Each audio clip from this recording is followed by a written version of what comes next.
خاتم النبیین ابوالقاسم محمد ورحمۃ للعالمین والصلاة والسلام علی اخیہ ووزیرہ ووصیہ وسید الوصیین امام المشارق والمغارب مظہر العجائب والغرائب نقطۃ بائے بسم اللہ اسد اللہ الغالب علی بن ابی طالب قاتل الاشجاع الاکبر مرحبا عمر بن عبد ود ساقی حوض کوثر والد شبیر و شبر و امیر المؤمنین.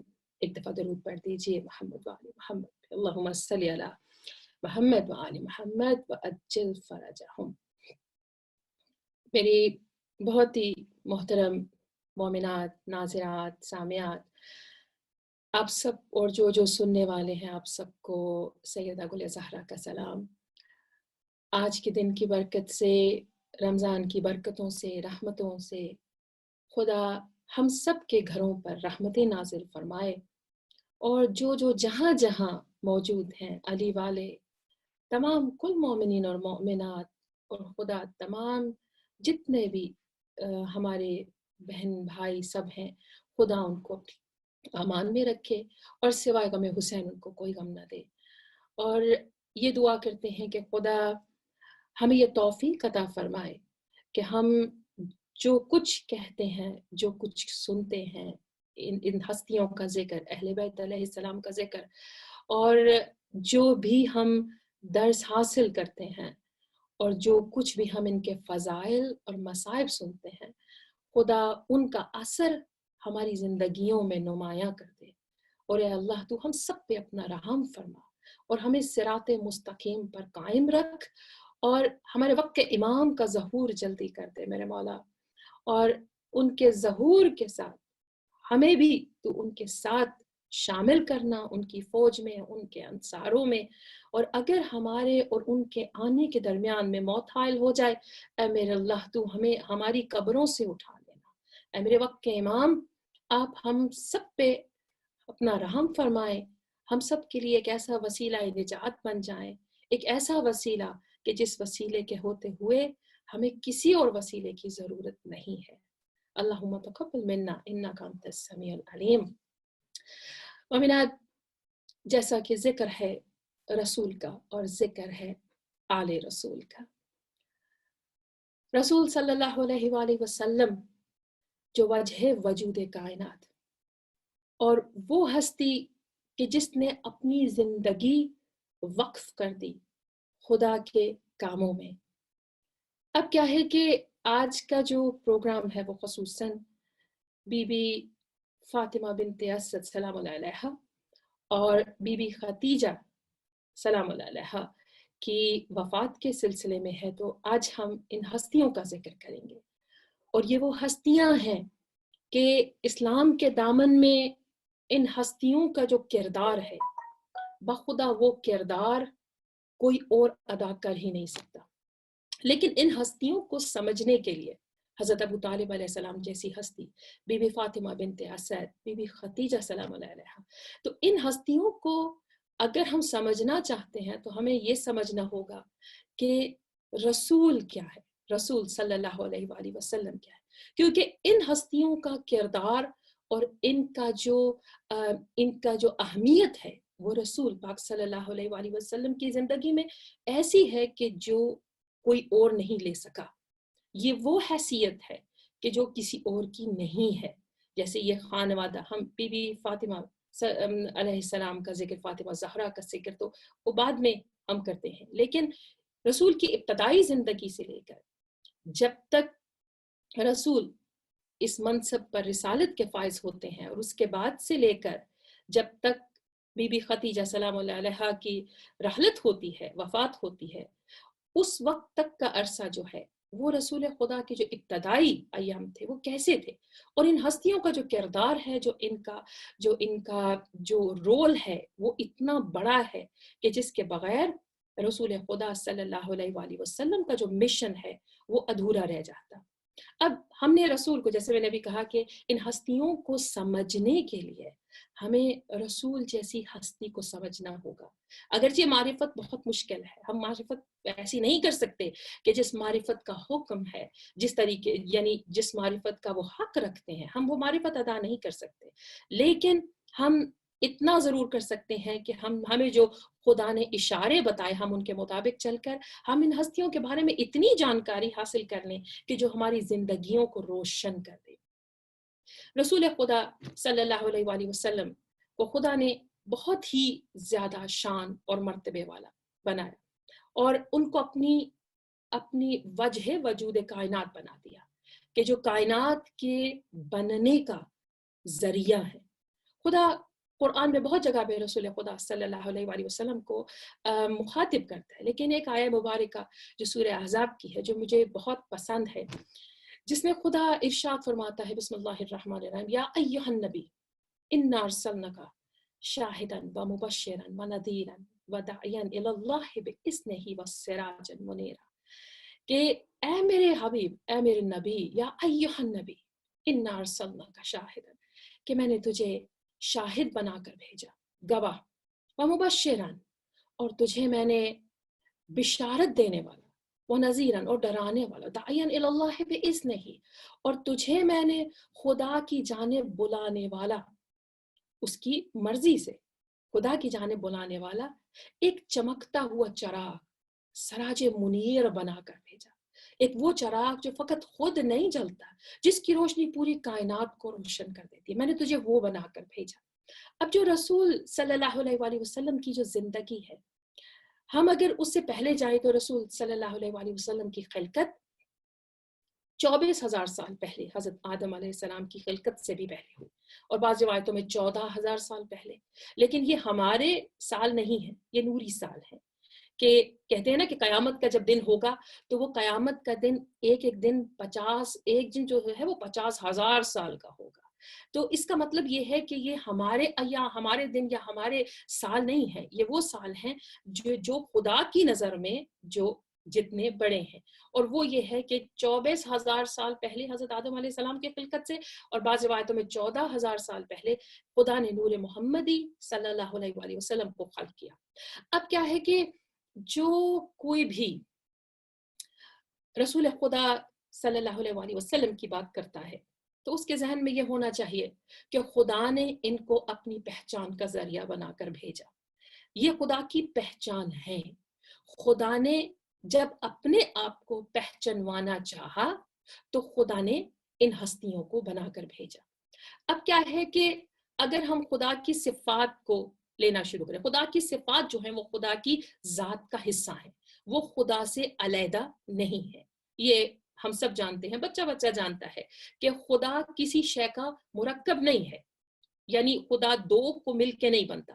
مثال کے طور پر اگر ہم اپنے بارے میں کوئی بات کریں کہ ہمارے اندر یہ صفت ہے، مثال کے طور پر ایک انسان ہے جو بہت سخی ہے، یہ اس کی صفت ہے. اب کیا ہوتا ہے کہ وہ سخی اور وہ جو شخص ہے وہ دو مل کر ایک مرکب بنا دیتے ہیں. صفت اور وہ شخص دونوں مل کر، یہ صفت کبھی اس میں ہوگی کبھی نہیں ہوگی. لیکن خدا کے ساتھ یہ سلسلہ نہیں ہے. جو خدا کی صفت ہے وہ خدا کی ذات کا حصہ ہے، وہ خدا کی ذات ہی ہے. ایسا نہیں ہو سکتا کہ خدا کبھی رحیم ہے تو معاذ اللہ کبھی رحیم نہیں ہے، خدا کبھی رحمان ہے تو کبھی نہیں ہے، کبھی وہاب ہے تو نہیں ہے. ایسا نہیں ہے. خدا جو کچھ بھی ہے، خدا کی صفت جو ہے وہ خدا کی ذات کا حصہ ہے. اب ہمیں اگر خدا کا پتہ نہیں چل سکتا، ہمیں کیا معلوم اگر رسول خدا صلی اللہ علیہ وآلہ وسلم نہ ہوتے یا آل رسول نہ ہوتے تو ہمیں کیسے پتہ چلتا کہ خدا کیا ہے. خدا نے اسی لیے تو ان کے پہچان کا ذریعہ، اپنی پہچان کا ذریعہ ان ہستیوں کو بنایا.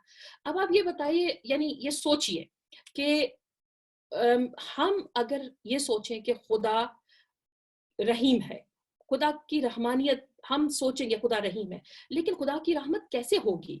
ہم کیسے سمجھ سکیں کہ خدا رحیم ہے؟ رحیم کا کانسیپٹ کیا ہے؟ اگر کوئی بندہ ایک دہریہ کے سامنے اب چل جائے جس کو کچھ پتہ نہیں ہے، ہم کہتے ہیں، یا کسی ایسے شخص کے پاس چلے جائیں جس کو مذہب کا کوئی پتہ نہیں، وہ الف با بھی نہیں جانتا، اور وہ آتا ہے اور ہم اسے کہتے ہیں کہ خدا رحیم ہے، تو وہ کہے گا اس رحیم کا کیا مطلب ہے؟ اور ہمیں کیا معلوم کہ رحمت کیا ہوتی ہے؟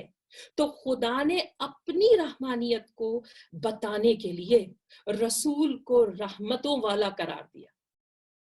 یہی تو کہا نا کہ وما ارسلنک الا رحمت للعالمین، کہ میں نے نہیں بنایا اے میرے حبیب فقط تجھے سراپا رحمت بنا کر بھیجا. یعنی اگر تیری رحمتوں کو دیکھیں کہ تجھے عالمین کے لیے رحمت بنایا، تو عالمین کے لیے رحمت ہے. عالمین میں جہاں جہاں رحمت کی ضرورت ہوگی، یہ میں ایک وقت کی اور ایک جگہ کی بات نہیں کر رہی مومنات، یہ جو میں بات کر رہی ہوں جو خدا کہہ رہا ہے، وہ کہہ رہا ہے کہ میں نے تمام عالمین کے لیے رحمت بنا کر بھیجا.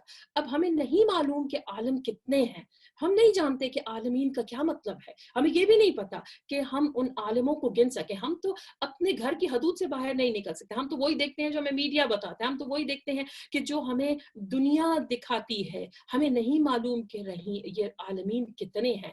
جو لوگ اتنا عرصہ لگا دیا جنہوں نے چاند پر پہنچنے کے لیے، اور ابھی تک کیا کچھ کائنات میں ہے جو وہ مسخر نہیں کر سکتے. تو خدا کہہ رہے ہیں عالمین، اس عالم کے ساتھ کوئی اور عالم بھی ہے، ہمیں نہیں معلوم. بس ہمیں ایک جملے سے، ایک آیت سے پتہ چلتا ہے خدا کی کہ عالم ہے کیا. الحمدللہ رب العالمین، کہ خدا تعالی تمام عالمین کا رب ہے، جس کی تعریف ہے، جس کے لیے اس رب کی تعریف ہے جو تمام عالمین کا ہے. پھر ہمارے ذہنوں میں آنا شروع ہوتا ہے کہ یہ عالمین کا مطلب کیا ہے، کہ خدا کی ربوبیت، خدا کا پروردگار ہونا، خدا کی ذات جس عالم کے لیے رب ہے، اس عالم کے لیے رحمت ہمارا نبی ہے. اب اسی زمرے میں خدا نے بتایا نا کہ یہ رسول کیا ہے. یہی تو بتایا، یہی تو رحمتوں والے رسول کے بارے میں بتایا کہ یہ رسول کیا ہے. یہ رسول وہ ہے کہ جس کی رحمتیں اس عالم میں بکھری ہوئی ہیں، جس عالم میں خدا کی ربوبیت ہے.